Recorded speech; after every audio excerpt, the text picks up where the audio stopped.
it's time for everybody to begin to be experiencing more and more of the evidence of the movement of God as what God is being there instead of what you have believed was there.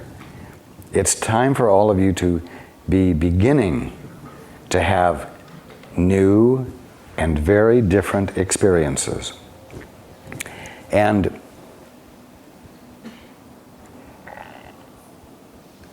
what I want to take a moment to convey to all of you is that whether you're a student of A Course in Miracles or Christian Science or Catholicism or Buddhism,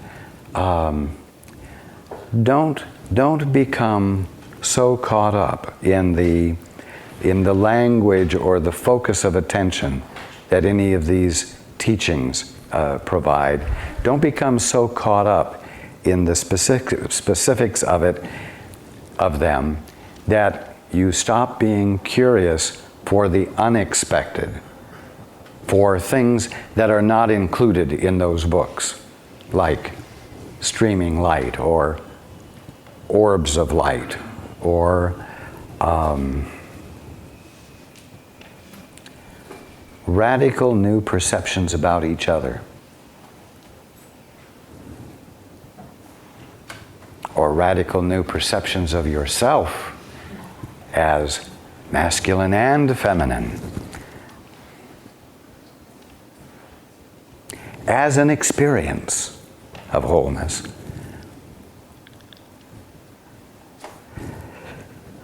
You grow up and you abandon the delight and the curiosity that you had as a child, where you get up each day and you expect to discover something that you never experienced before. You were open. And then you were told what to be open for, and then you were given books to tell you what to expect to see, and then you got religion.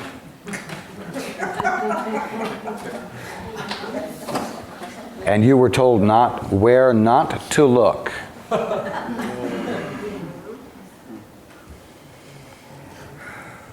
And so, in spite of a faith in God, you avoided the surprise of the experience of what God is. That is inseparable from God, because the nature of God, the being of God is expressed in the words, "Behold, I make all things new."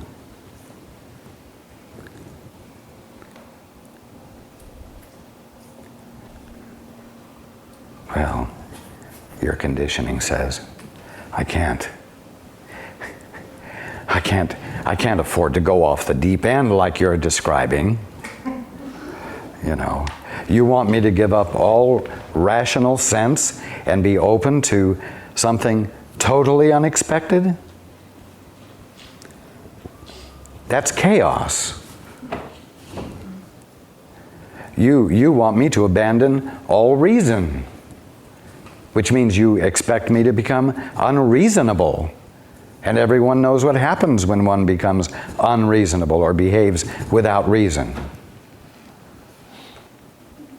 Well, no, what you've experienced is not what happens when you abandon reason, but when you abandon reason, you replace it with fear, and what you have is the evidence of your fear of being in an unreasonable state. But if you will actually abandon reason, you'll find miracles happening, because there is a God that all of your reasonableness was covering up.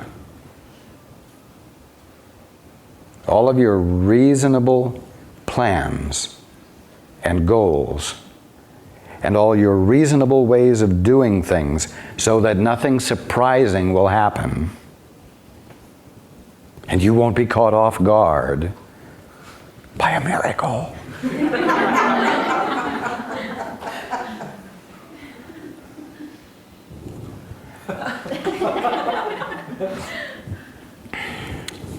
You see, when you abandon reason, what you do is relax. And in effect, you yield into the underlying everlasting arms of love. You yield in to the presence of the Creator. And when you're not energizing fear about it, you find the movement of creation, you find the movement of harmony, you find the movement of the fulfillment of God's purpose for you, changing you and changing your experience.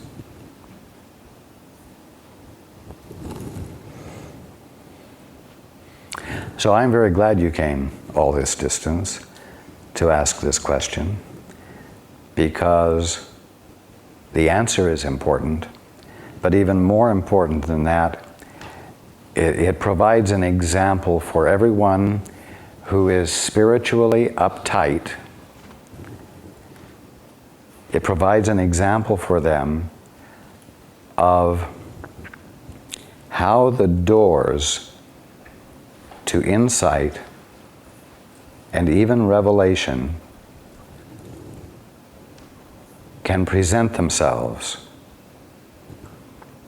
and that there needs to be a curiosity to experience the unexpected, the unpredictable,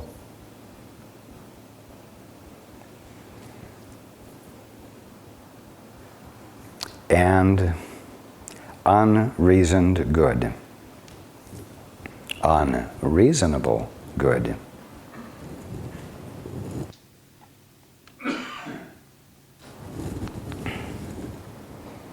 Okay.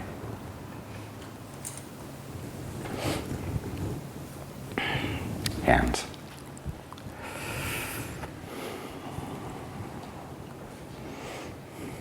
Yes, in the red blouse.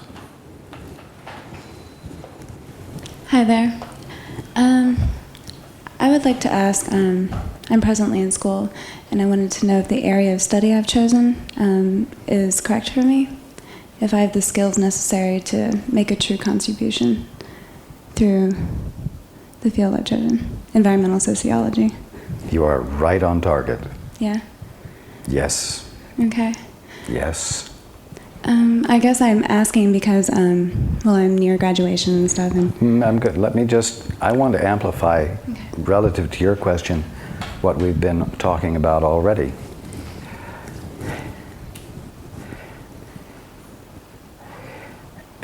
You have already found that you're being taught what the wise uses are of the field and the talent, the field that you're in, and the talent that you have. But I want you to be willing to give lip service to those who are telling you what is wise without taking them seriously. Answer the questions right for them without believing them totally, because your gift and your talent in your field will only be meaningful if it's coming from that which is utterly original in you and does not fit a preconceived pattern. It's very simple, and I'm saying this to all of you. You cannot express love to order. Love is a spontaneous gift that nobody can tell you the configuration of ahead of time.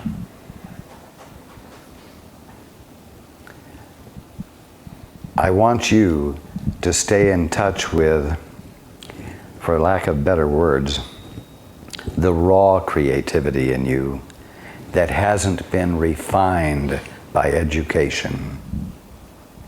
Let the education that is being given to you serve only as techniques for giving expression to the raw, unrefined creativity in you.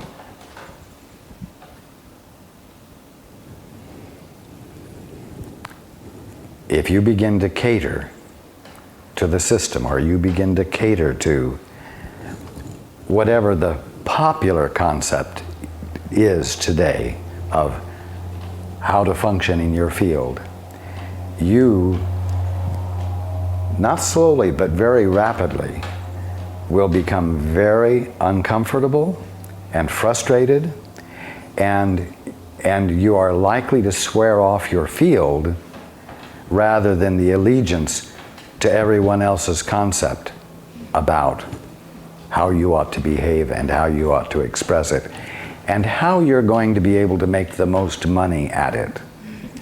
You'll make the most money at it by expressing yourself from that place of unaffected creativity that's in you already.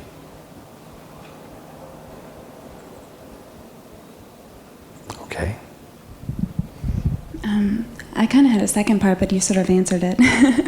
Yeah, if you want, Okay. continue. Well, the second part of my question was that the reason I asked is because in the past year, as I've been getting more into it, I've been feeling a little bit of anxiety. And I think it's because I do find that a lot of my points of view differ from what I'm learning,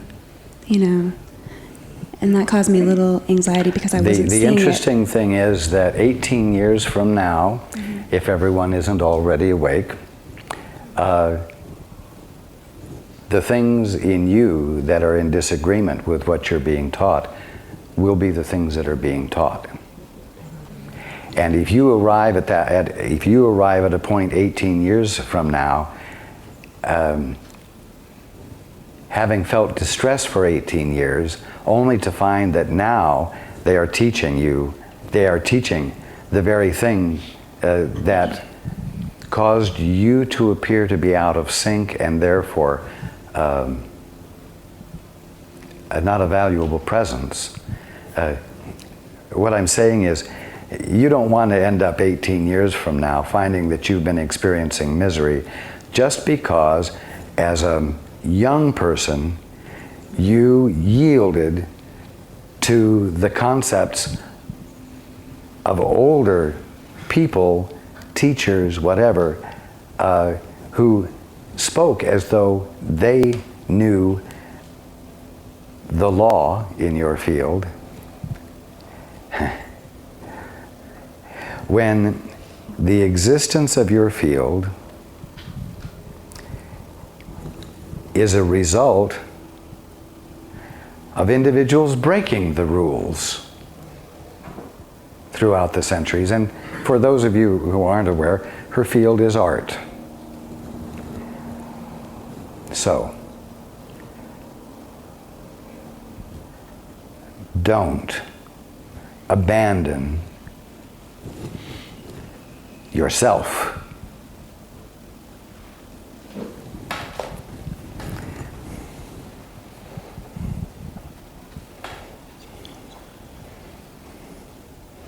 The great artists and the great musicians are considered great because they did something no one had ever done before.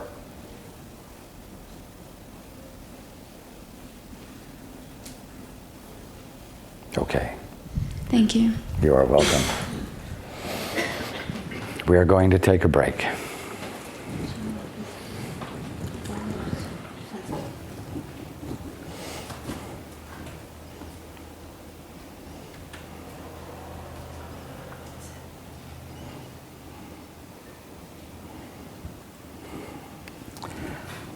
Okay.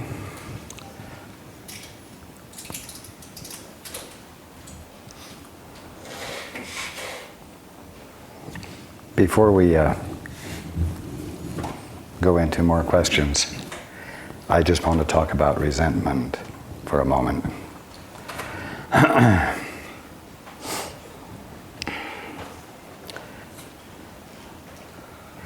or shall I say the habit of engaging resentment as an activity in one's mind.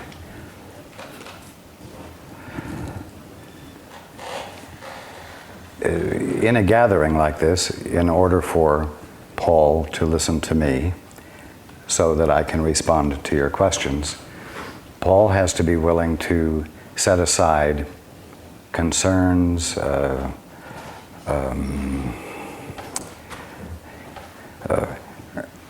urgent issues in his life that he feels need to be addressed. He has to set aside personal things and care more about hearing me so I can respond to you. As well, when there is no gathering and he has these concerns and he chooses to address them with me, he must be willing to set them aside. He must be willing to set them down, disengage from them, from his reactions to them, from his frustrations about them, and so on. He has to let them become less important than hearing me. And then once he can hear me, we can address them. The thing is that there are times when he perceives an injustice being done in his experience, and he knows that he wants to talk to me to address them, but he doesn't want to talk to me more than he wants to continue to enjoy the righteous act of being pissed off or resentful. He is afraid that my answer will tell him another way to approach it that will resolve the problem, but not what he's pissed off about.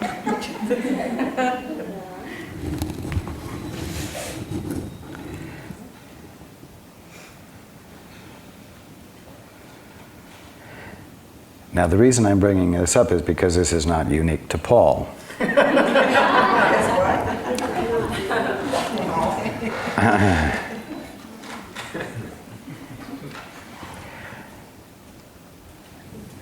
You all take great pleasure in engaging resentment, engaging your frustration, and ultimately the goal is to be able to have justice served. Not true justice, but the getting even kind of justice. So that you can be self-satisfied.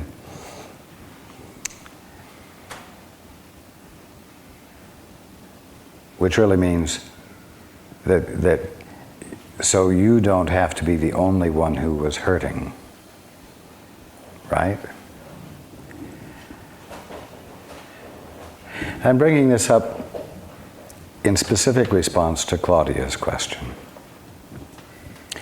Because when there is a frustration with who one is or how one is experiencing oneself, it can get to the point where the frustration and the sense of imposition, whether it's one's femininity or masculinity, or whether it's someone else's unjust behavior toward you that has caused you pain, the practice and eventually the habit of resentment becomes a fixture in your experience that you have commitment to, and yet the resolution of the problem can only come when you're willing to set that aside, when you're willing to let that be less important then becoming still enough to hear the resolution to the problem.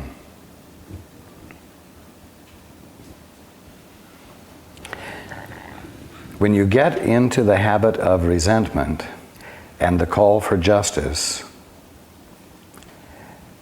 you're not really after the answer. You're not really after the resolution to the problem.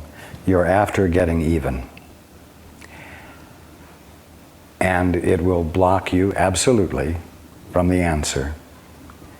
And it will block all of you from waking up, ultimately. So you must learn to value the answer more than justice.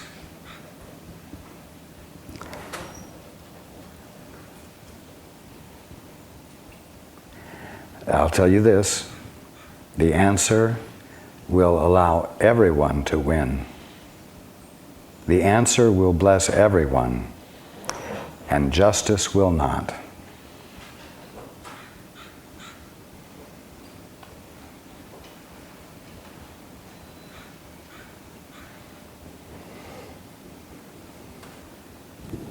Well, if he's going to tell me that I've got to put up with this monthly thing every month, that's just going to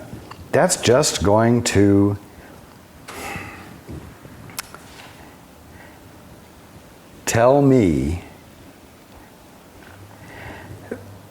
that I have no choice but to suffer what I've been suffering all along, and that's no answer. That's like I've come to him with a problem, and he's rubbing my nose in it instead of relieving me of it. He's bringing it right up in my face and saying, accept it. No.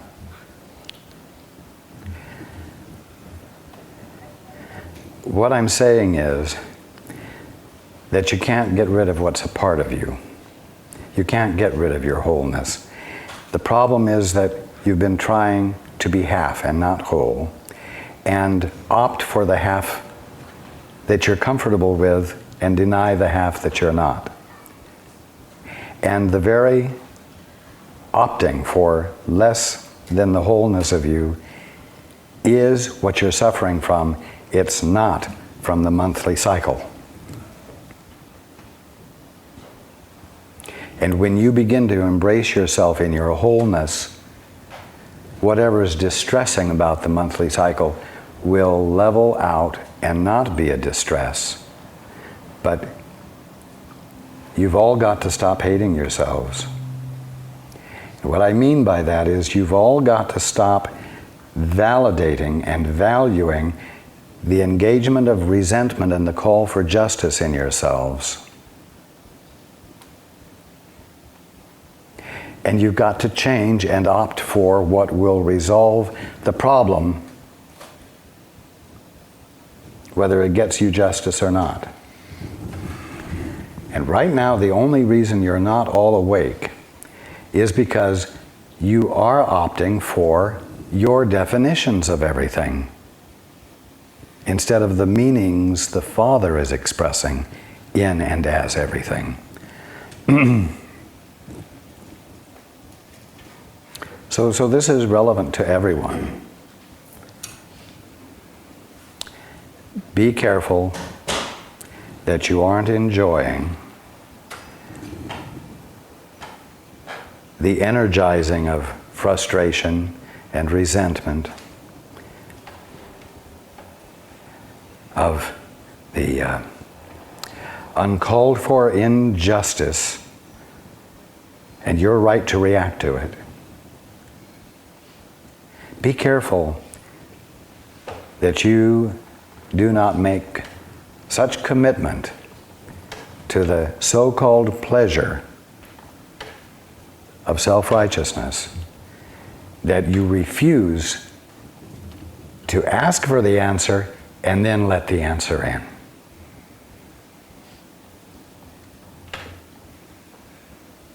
Okay. Hands.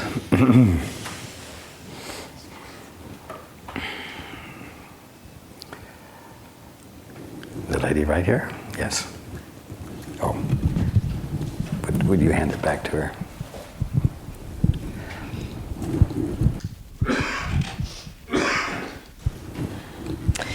I wrote my question down because I wanted to present it in a coherent way. Okay. And my question has 3 parts. The concept of living in the now seems to be in front of my face for the last year especially. I have been in a romantic relationship with a man for 6 months.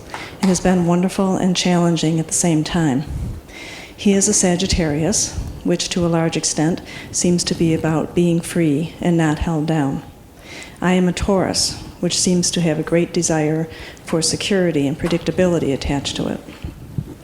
He encourages me to be in the now of the relationship, to let go of my need to have security and predictability in our process. I have been trying to do this, sometimes am successful, and all seems perfect. When I move out of that space, I feel such insecurity about where the relationship is going that I move out of my peace for sometimes days at a time. My questions are, first of all, is this present relationship a good place for me to be? Second, what significance is there really in regard to the positioning of the heavenly bodies at the time of our birth, and how does this influence our present lives on this earth plane? The answer to the second part is very little. I thought you'd say that. Okay, all right. And then the last is, could you speak in regard to living in the now in general, with maybe some helpful hints about how one might be more successful with this on a regular basis? Well, the first thing I'm going to say is this gentleman willing to make commitment to you in the now? In the moment? Yes. Yes. Will he marry you? I mean commitment. I guess I want to say no to that. As far as I know, no. At least from what he's saying now. Well, that's where it's at.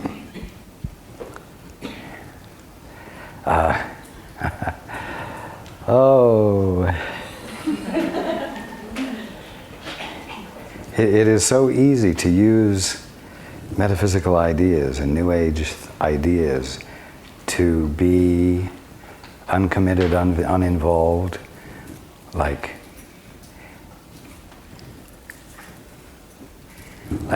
hanging loose.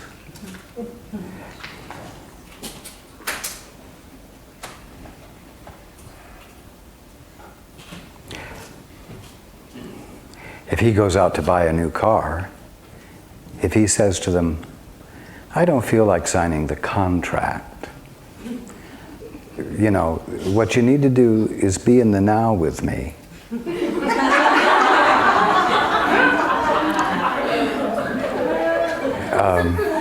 I'll be there for you on the 16th of each month. But hang loose with me here.